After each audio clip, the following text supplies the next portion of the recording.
प्रेक्षकांनो, घरोघरी मातीच्या चुली या मालिकेमध्ये काय ट्विस्ट आणि टर्न आणता हो प्रत्येक एपिसोडमध्ये. बाप रे बाप, आज तर भयंकर ट्विस्ट आणलाय त्यांनी.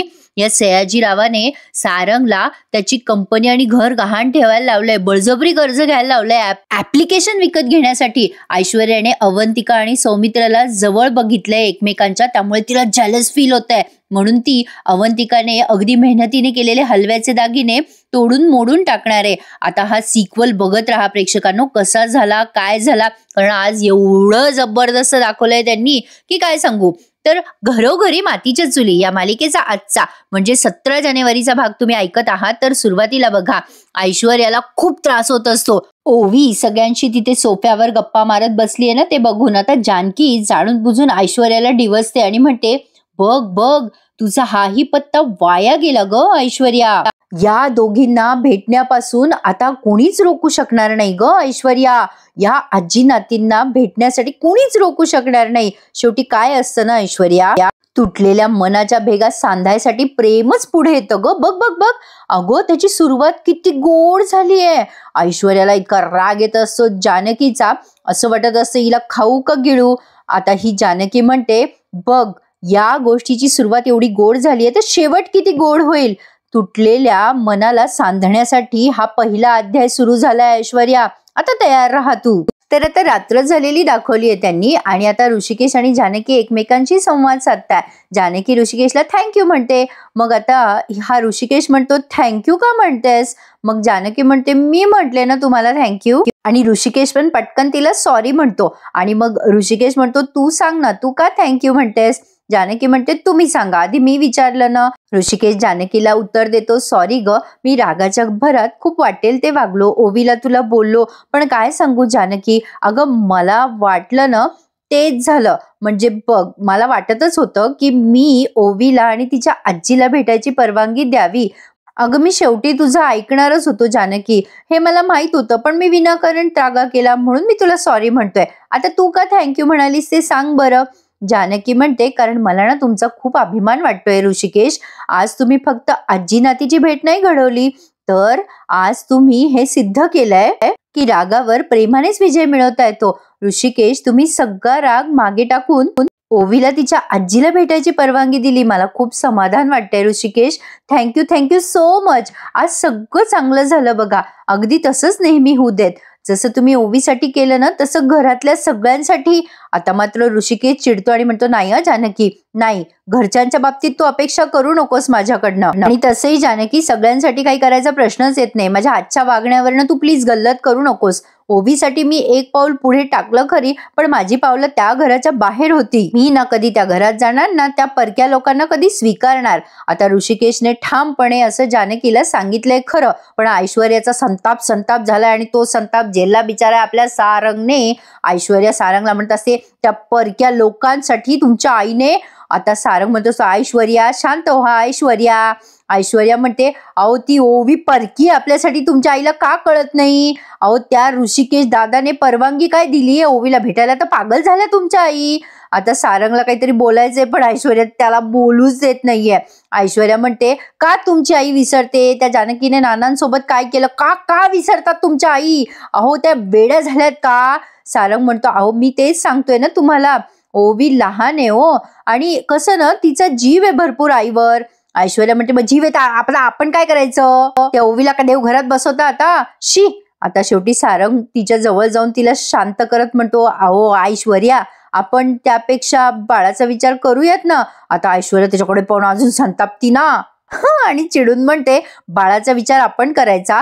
अहो तुम्हाला काहीच कळत नाही का हो सारंग, तुम्हाला काहीच वाटत नाही का हो. इथे आपल्याच अपमानाची पिपाणी वाजत राहते या घरामध्ये. आपल्याच घरात कोणी आपल्याला कुत्रं विचारत नाही आणि तुम्ही बाळाचा विचार करायला निघाला.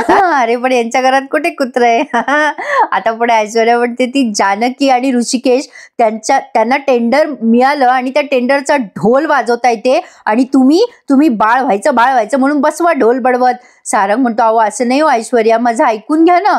मग आता ऐश्वर्या म्हणते, नाही माझं ना ऐकून घ्या तुम्ही, आता मी ना आता एक काम करते, मी ना तुमचं नाव ना त्या विवाह नोंदणी संस्थेमध्ये घालते, तिथे ना तुमचं नाव घातल्यावर एखादी चांगली दुसरी बायको भेटेल तुम्हाला, मग तुम्ही त्या बायको सोबत इथे बेडरूम मध्ये काय गुंडागुंडी बाळाबाळी खेळायचं ते खेळा आणि गोंधळ घाला. नाही लावून देते ना, तुमचं दुसरंच लग्न लावून देते, तुमची बेडरूम पण मीच सजवते, खेळा तुम्ही तिच्यासोबत काय खेळायचंय ते. आता सारंग असा बोलतो की अहो असं काय बोलता ऐश्वर्या, काय बोलताय तुम्ही, कळतंय का तुम्हाला. आता ऐश्वर्या अरे तुरेवर येते आणि म्हणते, अरे तू काय बोलतोय, तुला कळतंय का, काही अक्कल आहे का तुला सारंग. असं बोलल्यावर सारंग एकदम पांढरा पडून जातो ना. खरं सांगा प्रेक्षकांनो, सारंगला कळू नाही का की ऐश्वर्या त्याला किती पाण्यात पाहतीये. भोळं असून सुद्धा इतकं भोळं नसावं माणसाने, आणि जे त्याची साथ देतात त्यांना तो विचारायला तयार नाहीये. इकडे जानकी आता ऋषिकेशला समजवते, जाऊ द्या ना ऋषिकेश, सोडून द्या ना, मी ओवीला कसं समजवते नेहमी तसंच मी तुम्हाला सांगते. अहो द्वेषाने रागाने भांडण केल्यामुळे नात्यामधलं अंतर वाढतं हो, आणि आपण जर एकमेकांना आपलं नातं घट्ट होईल ना ऋषिकेश, सोडून द्या ना हा विषय. ऋषिकेश जानकीला उत्तर देतो की अगं पण मी ओवी नाहीये ना जानकी, अगं तुला जसं वाटतं तसं त्या घरातल्यांना वाटत नाही. अगं त्या सारंग ऐश्वर्याचे चेहरे पाहायला पाहिजे होते तू. जेव्हा ओवीला भेटायची परवानगी दिली ना मी, तेव्हा कसे तोंड पडले होते त्या दोघांचे. आणि अशा लोकांना माफ करू मी, सोडून देऊ असं का वाटतंय तुला जानकी. नाही मला नाही जमणार जानकी, हे सगळं हे असं होणारच नाहीये, आणि तू ते मनात पण आणू नकोस. अगं असं नात्यांवर विजय वगैरे नाही मिळवत आहेत, आणि तू ती तशी आशा पण नको बाळगूस. ही दोन घरं कधीच एकत्र येणार नाही, आणि जे काही झालं ना ते इथेच संपलं असं समज तू जानकी. आता ऐश्वर्याच्या इकडे लक्षात येतं बरं का प्रेक्षकांनो, की सारंगला ती जरा जास्ती बोलते. मग बघ कशी अशी गोड गोड बोलते सारंगशी. सारंगला म्हणते, सारंग अहो असं काय बोलत असता तुम्ही, अहो मी किती टेन्शन मध्ये, कळतं का तुम्हाला. अहो तिकडे त्या ऋषिकेश दादाने एक ऍप्लिकेशन उघडलंय, त्यांनी शेतकरी लोकांसाठी काय काय करायचा प्रयत्न केलाय. पण आपण न सारंग आपल्या हातात जे ते करूयात ना, आपल्या कंपनीवर फोकस करूया, असं बाळाचा विचार कशाला करायचा सध्या सारंग. आता असं बोलता बोलता ती एकदम थांबते आणि म्हणते, बरं सारंग आपण ना बाळाचा विचार पण करूया, पण सध्या आपल्याला या घडीला कंपनीचं फ्युचर महत्वाचं आहे की नाही सारंग. मग सारंग असा बारीक तोंड करून बसलेला असतो. मग आता लगेच तिने असं बोलल्यावर हो हो हो करायला लागतो. मग ऐश्वर्या म्हणते की सारंग आज ना खूप स्ट्रेसफुल दिवस होता, आता मला ना खूप थकायला झालंय, मी ना जरा पडते आता, असं म्हणून आता ती झोपी जाते. म्हणजे तिचं झोपायला जाते ना, त्याचं सोफ्यावर झोपायला जातो. पण प्रेक्षकांनो हे तर काही नाही, या ऐश्वर्याने त्या सारंगकडनं सह्या घ्यायच्या आधी काय लालूच दाखवली त्याला. अरे अरे, म्हणजे सारंगला कसं काय या ऐश्वर्यावर विश्वास बसतोय हे त्यालाच माहिती बिचारायला. पण काय दाखवतात, मालिकेचं शीर्षक अगदी मालिकेला सूट होतं. तर बघा आता पुढच्या सीन मध्ये आपण बघतोय की या सुमित्राबाई सगळ्यांना आमंत्रण देतात संक्रांतीची. आता यांची संक्रांत आली, आपली झाली, यांची आली, आता ते संक्रांतीचं आमंत्रण देतात, या बरं का तुम्हाला यायचंय संक्रांतीला, नक्की या आमच्या घरी, रणदिवेंच्या घरी संक्रांतीचं सण खूप जोरदार मनवतो बरं आम्ही, या अच्छा. मग अवंतिका किचन मध्ये असते, ती म्हणते काय झालं आई, कोण येणार आहे आपल्याकडे. मग या सुमित्राबाई म्हणतात, कमाल आहे तुझी, अगं कधी कधी मला असं वाटतं की माझं वय झालंय का तुमचं. अगं तुझ्या लक्षात नाही का अवंतिका उद्या काय आहे. अवंतिकाने काही ऐकलेलं नाहीये यांचं बोलणं. आता तेवढ्यात म्हणजे अवंतिका म्हणते, आई उद्या काय आहे. ऐश्वर्या येते तिकडनं खाली आणि म्हणते, उद्या संक्रांत आहे. हो ना आई. आता अवंतिकाला तिचं उत्तर ऐकून जरा नवल वाटतं. मग आता या सुमित्राबाई म्हणतात, बरोबर ऐश्वर्या, तुझ्या लक्षात होतं का. मग ऐश्वर्या म्हणते, मला तर लक्षात ठेवावंच लागेल ना, हिच्या कशाला लक्षात राहील. नाही म्हणजे मोठ्या घरातले सणवार साजरे करायची हिला सवयच नाहीये ना. मग आता या सुमित्राबाई म्हणतात, ये अवंतिका इकडे ये. अवंतिका आता तिकडे त्यांच्या जवळ येते, तेव्हा या सुमित्राबाई म्हणतात, अगं अवंतिका, आपल्याकडे म्हणजे रणदिवेकडे खूप उत्साहात साजरा केला जातो बरं हा संक्रांतीचा सण. आपण सगळ्या बायकांसाठी हळदी कुंकू ठेवतो, वाण देतो त्यांना, त्या निमित्ताने सगळेजणी एकत्र येतात ना, भेटतात, बोलतात, गप्पा मारतात, छान नवीन सुनांचं कोड कौतुक होतं. अगं तिळाची ऊब आणि गुळाचा गोडवा आपण सगळे मिळून साजरा करतो. जानकी दरवर्षी खूप छान करायचे हा उत्सव. मग आता बोलता बोलता थांबतात आणि म्हणतात, अगं बाई आता यावर्षी तुम्हाला चालू करायची आहे बरं आपल्या घराची प्रथा, दरवर्षी अगदी तुमच्या दोघींची संक्रांत आहे ना पहिली, त्यातून तुमचा तिळवा पण असेल. आता ही ऐश्वर्या म्हणते, तिळवा ते काय असतं. मग आता अवंतिका म्हणते, अगं बाई संक्रांत कधी येते तुला एवढंच माहितीये का. मोठ्या घरातल्या परंपरा तर तुला माहितीच नाहीये. अवंतिकाने या ऐश्वर्याचा टोला तिला बरोबर परत हाणलाय. आता लगेच सुमित्राबाई म्हणतात, अगं लहान मोठं असं काही नसतं ग. अगं ऐश्वर्या, तिळवा म्हणजे कसं असतं की घराघरातली परंपरा असते. एरवी कसं आपण सणावारी काळे कपडे घालत नाहीत, असे अशुभ मानतो आपण काळा रंग. पण कसं आहे ना, संक्रांतीला काळा रंगाचंच महत्व असतं. संक्रांतीला नवीन सुना काळ्या रंगाची साडी नेसतात आणि सुंदर हलव्याचे दागिने घालतात त्यावर. ऐश्वर्या म्हणते, आई गाजराचा हलवा असतो का दुधीचा हलवा? नाही म्हणजे थंडीचा सीझन आहे म्हटल्यावर गाजराचेच हलव्याचे दागिने असतील ना. आता सुमित्राबाई हसायला लागतात. अवंतिका तिची मजा घेते आणि म्हणते, हे की गाजर, कर कर हा हलवा कर, जा जा इथेच आहेत गाजर. अगं तुझी या घरातली पहिली संक्रांत आहे का तुझी आयुष्यातली पहिली संक्रांत आहे ऐश्वर्या? एवढी कशी काय बावळट आहेस ग तू? बावळट म्हणल्यावर ऐश्वर्याला लगेच राग येतो. आता ऐश्वर्या म्हणते, बावळट म्हणतेस काय? हात बरा झाला वाटतं तुझा. आता लगेच सुमित्राबाई म्हणतात, काय चाललं ग तुमच्या दोघींचं? ठेवते गाजर बाजूला अवंतिका. आता अवंतिका हसायला लागते. मग आता या सुमित्राबाई म्हणतात, अगं ऐश्वर्या, हलवा म्हणजे काटेरी तिळगुळ असतात, असा फुटाण्यासारखा गोड गोड. अगं त्याचे दागिने करतात बायका. अगं बायका फार हौशी असतात ग. ते कष्टाचं आणि कौशल्याचं काम असतं बरं. एरवीचे आपले दागिने असतात की नाही, बांगड्या, हार, कानातले नथ, अगं ते सगळे दागिने असतात ना, तर ते असे हलव्यामध्ये बनवायचे, पुठ्ठ्यावर चिटकवायचे ते. म्हणजे ते दागिने जेव्हा बनतात ना, अगं एवढे सुंदर दिसतात ते दागिने. ते करायचे आणि अंगावर घालायचे. पण आता ते दागिने तुम्हा दोघींना करायचे आहेत बरं का. आता ऐश्वर्या उद्धट सारखी बोलते आणि म्हणते, ओ आई, काहीच्या काही काय? अहो हे असले फालतू दागिने मला नाही घालायचे हा.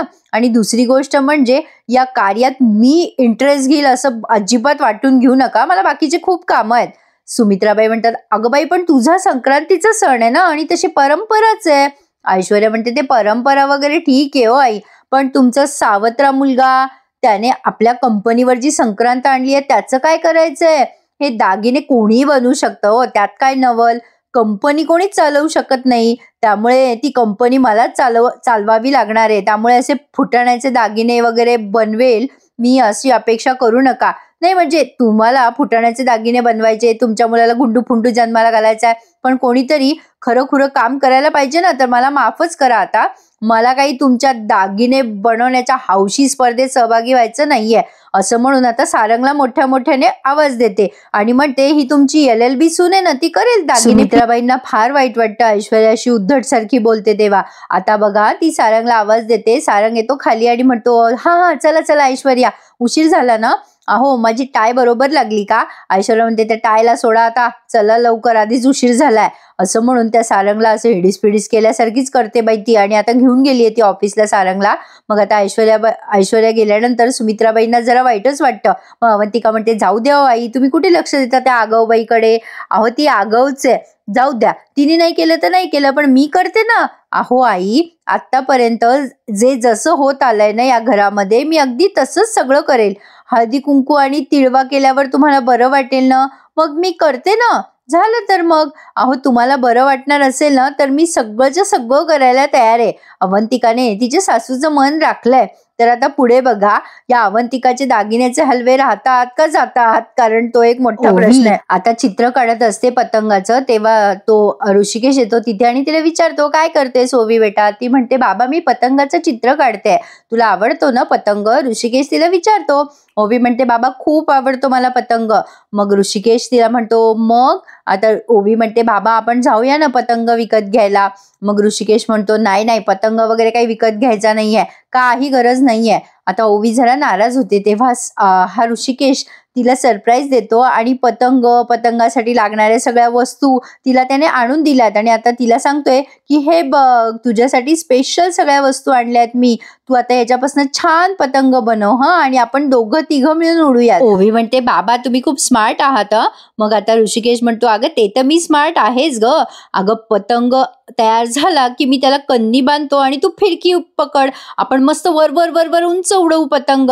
मग आता ओवी म्हणते, बाबा तुम्ही डॅम्बिश आहात. आता ऋषिकेश म्हणतोय, असं काय बोलतीयस मला? मग ओवी म्हणते, बाबा मी पतंग उडवणार आणि तुम्ही फिरकी धरा.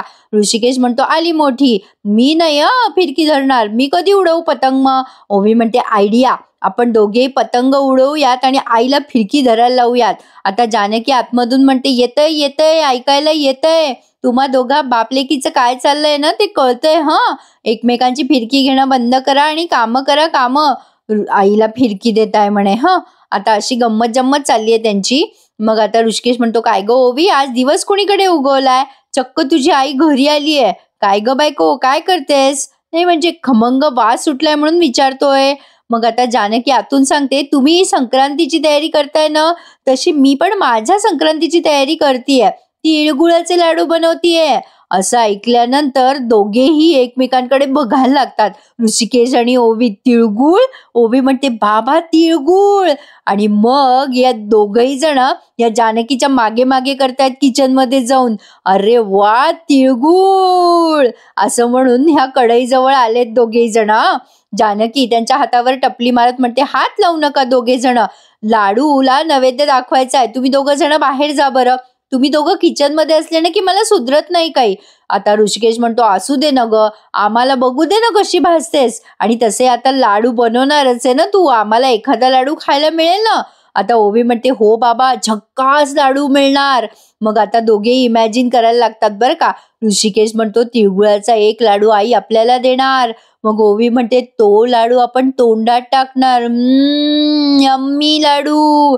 ऋषिकेश म्हणतो, डोळे मिटून त्या लाडूचा आस्वाद घे ओवी. दोघे जण एकमेकांकडे न बघता इमॅजिनरी लाडू खातात. जानकी या दोघांची मजा घेते आणि वाकून यांच्याकडे बघते आणि म्हणते, काय हो, कसा झाला लाडू? ऋषिकेश म्हणतो, मस्त झालाय.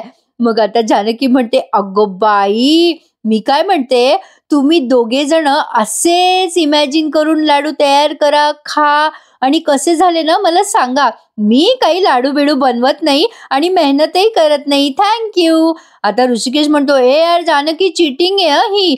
जानकी म्हणते, लाडवाचं बंदच करून टाकते मी आता. मग ओवी म्हणते, आई तू फिरकी घेतेस ना आमची. ऋषिकेश म्हणतो, ओवी तू बाहेर जा बरं, आईला त्रास देऊ नको. जानकी म्हणते, तुम्ही दोघं मुद्दाम त्रास देताय ना मला, जाता का बाहेर? तुमची कामं करा. लाडू झाले ना की मग तुम्हा दोघांनाही मी लाडू सुद्धा खायला देणार आहे. चला निघा बरं बाहेर इथून. मग आता लगेच ऋषिकेश म्हणतो, जाऊ दे बाई ओवी, आपण जाऊ बाहेर. तिळगुळ घ्या, गोड गोड बोला. तिळगुळ घ्या, गोड गोड बोला. असंच म्हणत राहू. दोघेही बापलेक पुन्हा पतंग बनवण्यात व्यस्त झालेत. आता जानकी स्माइल करते आणि विचार करते, चला आता तिळगुळाच्या निमित्ताने मला पुन्हा एकदा रणदिवेंच्या बंगल्यावर जाता येईल. आता हे दोघं बापलेक तर एक नंबरचे नौटंकी आहेत. आता असं छान त्यांच्या फॅमिलीमध्ये किती एकोपा आहे ते दिसतं आपल्याला. मग आता ओवी विचार करते, आता आशीर्वाद बंगल्यावर मी लाडू पाठवणारच. आई नेहमी म्हणायच्या, तिळगुळ दिल्याने मनातली कटुता कमी होते, आपली माणसं एकमेकांशी बोलतात. मी घरापासून जरी दूर असले ना तरी सुद्धा मी कायम माझ्या घराच्या जवळ असेल मनाने.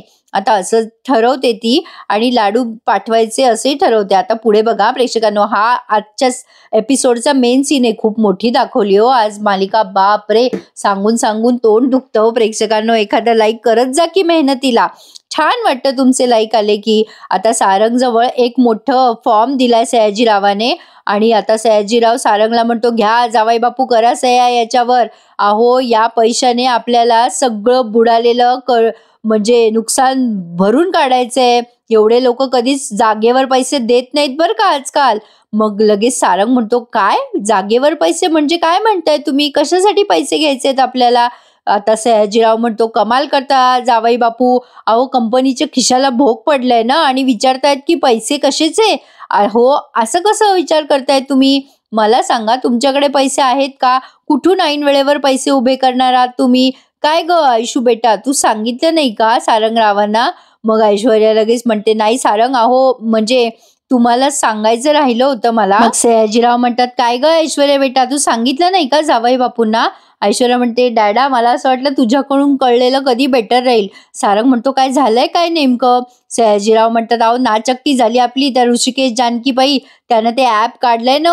अहो त्यांना टक्कर देण्यासाठी आपण त्यांच्यापेक्षाही जास्ती सरळ आणि चांगला ऍप काढणार आहे. शेतकरी ऍप नाव आहे त्याचं. आता असं बोलल्यानंतर सारंग म्हणतो, काय आपण जानकी दादासारखं वागायचं? आता बघा सयाजीराव म्हणतो, अहो जावई बापू, तुम्हाला मोठ्या लेवलवर काम करायचं म्हणल्यावर तुम्हाला मोठ्या लेवलचंच काम करावं लागेल ना. नाही म्हणजे तुम्ही टेन्शनच घेऊ नका जावई बापू, मी आहे ना, मी सगळं प्लॅन केलेलं आहे अगदी व्यवस्थित. काय ग आयशू, बरोबर बोलतोय ना मी? आणि हे बघा, त्याकरता फक्त पैसा जोडायचा आहे, जो आपण अगदी सहज मिळवू शकतो. सारंग म्हणतो, अहो पण माझ्याकडे कुठे पैसे आहेत? तुम्हीच म्हणता ना की कंपनीच्या खिशाला भोग पडले म्हणून. टेंडर पण आपल्याला मिळालं नाहीये. अहो सासरे बुवा, पगार पण द्यायचा राहिलाय अजून लोकांना, कसं काय सगळं होईल? मग ऐश्वर्या म्हणते, असं काय करता सारंग? अहो म्हणूनच डॅडा पैसे घेतोय ना, आपण या पैशाने सगळी कामं करूयात. मग आता ज्याने कर्ज दिलंय ना, तो माणूस म्हणतो, महिन्याला तुम्हाला वेळच्या वेळेवर कर्ज मला द्यावं लागेल बरं का, आत्ताच सांगतो मी. आणि हप्ता चुकवला ना तर बघा, याद राखा, मग माझ्या इतकं वाईट कोणी नसेल. मग आता एवढं सगळं बोलूनही सारंगला त्या लोकांवर कसं काय विश्वास बसला त्याचं त्यालाच माहिती बिचाऱ्याला. आता लगेच सयाजीराव म्हणतो, काय तुम्ही सारंग रणदिवे आहात ना, अहो काहीतरी करा. अहो काय विचार करताय, कंपनी आणि घर तुमच्या. कर्ज देणाऱ्या माणसाला म्हणतो, निश्चिंत राहा तुम्ही, सारंग रणदिवे ते असं कर्ज फेडतील. मग आता तो माणूस म्हणतो, अहो सयाजीराव, तुमच्याकडे बघूनच कर्ज देतोय मी, हे तारण काय ठेवणार ते सांगा. तारण ऐकल्यावरती लगेच सारंग घाबरतो आणि म्हणतो, बापरे, तारण वगैरे ठेवायचंय का? मग आता तो माणूस म्हणतो, मग तारण तर तुम्हाला काही ना काही ठेवावंच लागेल ना. ऐश्वर्या आणि सयाजीराव कसा घात करताय सारंगचा बघा बघा. आता लगेच पुन्हा सयाजीराव म्हणतो, एवढं काय विचार करताय तुम्ही, घर ठेवून द्या ना तारण म्हणून. आता सारंग घाबरत म्हणतो, बापरे, घर? अहो असं काय बोलताय तुम्ही ऐश्वर्या, अहो काही सांगा तुमच्या वडिलांना, असं घर कोणी ठेवतं का तारण? नाही बाबा, मला सगळ्यांना विचारावं लागेल. ऐश्वर्या कशी बोलते बघा त्याला आता. हो हो हो, विचारा विचारा सारंग, विचारा. तुम्हाला काय वाटतंय, विचारल्यानंतर घरचे तुम्हाला परवानगी देतील का घर गहाण ठेवायला? काय सारंग, अहो तुम्ही काहीतरी स्वतःला जरा उंचवायचा प्रयत्न करा. हा, हे चान्स आलाय तुमच्याकडे. हे बघा, हे पैसे घ्या आणि मोठं ऍप्लिकेशन सुरू करा. एकदा का आपण हे पैसे घेतले ना की त्या जानकी आणि ऋषिकेशला आपण त्यांची खरी जागा दाखवून देऊ. अहो विसरले का तुम्ही सारंग, त्यांनी तुमच्या बायकोच्या अंगावर गुंड फेकले होते. अहो तुम्ही हे पैसे घ्या आणि त्या दोघांना दाखवून द्या तुम्ही कोण आहात ते. आता ऐश्वर्या त्याला एवढं चढवते की विचारूच नका. पुन्हा म्हणते, हे बघा सारंग, आपण हे जे काही पैसे घेणार आहोत ना, त्यामुळे तुमचं खूप प्रॉफिट होणार आहे. आणि आपलं ऍप्लिकेशन सुरू झालं ना की आपल्याकडे पैशांचा पाऊस पडेल, पाऊस. आणि आपण आपोआप आपलं ऑफिस आणि घर सोडवून घेऊ. कशाला काळजी करताय तुम्ही एवढी, आपलं ऑफिस मस्त चालणार आहे. मग आता सारंग म्हणतो, अहो पण तरी सुद्धा मला असं वाटतंय की विचार करायला हवा. मग आता ही ऐश्वर्या म्हणते, हे बघा सारंग, विचार वगैरे करू नका, आणि तुम्ही जर हे केलं ना तर मग मी तुम्हाला जे पाहिजे ते देईल. आता बघितलं का प्रेक्षकांनो, म्हणून मी म्हटलं किती घात करते बघा सारंगचा. आता सारंग म्हणतो, काय देणार आहात तुम्ही मला? मग ऐश्वर्या हळूच म्हणते, असं काय करता सारंग, मी डॅड समोर बोलू का या गोष्टी? अहो तुम्हाला बाळ पाहिजे ना, मग मी तुम्हाला ते पाहिजे ते देईल ना. एकदा का हे सगळं मार्गी लागलं ना की मग आपण बाळाचा विचार करू ना.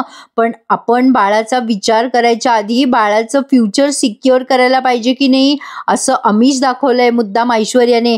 अहो त्यासाठी सांगते सारंग, सही करून टाका याच्यावर आणि पैसे घेऊन टाका कर्जाचे. सारंग आता जरा टेन्शन मध्येच आहे बरं का. म्हणजे सारंग तिला म्हणतो, तुम्ही जे बोलताय ते बरोबर आहे ना ऐश्वर्या? ऐश्वर्या म्हणते, मी आहे ना सारंग, बिनधास्त सही करा. मग सारंग ऐश्वर्यावर विश्वास ठेवून विचारतो त्या माणसाला, कुठे सही करू? मग लगेच तो माणूस सांगतो, हा इथे करा. आता काय प्रेक्षकांनो, कर्ज घेतलं म्हटल्यावर पैसाच पैसा आहे सारंगकडे आणि ऐश्वर्याकडे. ऐश्वर्याने आता ते सगळे कर्जाचे पैसे स्वतःकडे घेणार ती नक्की, आणि पुढे आणखीन तमाशा करायला मोकळी. पण आता प्रेक्षकांनो, या सगळ्यातून उलटा परिणाम होणार आहे. सारंगच्या हातातनं घरही जाईल आणि कंपनी पण जाईल. हे रस्त्यावर आले आहेत आता बघा. सयाजीराव म्हणतो, वा जावई बापू, अभिनंदन अभिनंदन. आणि सारंगचं अभिनंदन करतोय तो. आणि हा भाग संपवलाय. आता पुढच्या भागामध्ये अवंतिका सगळ्यांना आमंत्रण देऊन सांगत असते की माझ्या तिळगुळाच्या कार्यक्रमाला या म्हणून. आणि आता इकडे सौमित्र आणि अवंतिका जवळ आलेत रोमॅन्टिक होऊन एकमेकांच्या. आणि आता या ऐश्वर्याने ते पाहिलंय आणि ती विचार करते की मला एकही सुख यांनी दिलेलं नाहीये, त्यामुळे मी यांचे छोटे छोटे सगळे आनंद विस्कटून टाकणार आहे.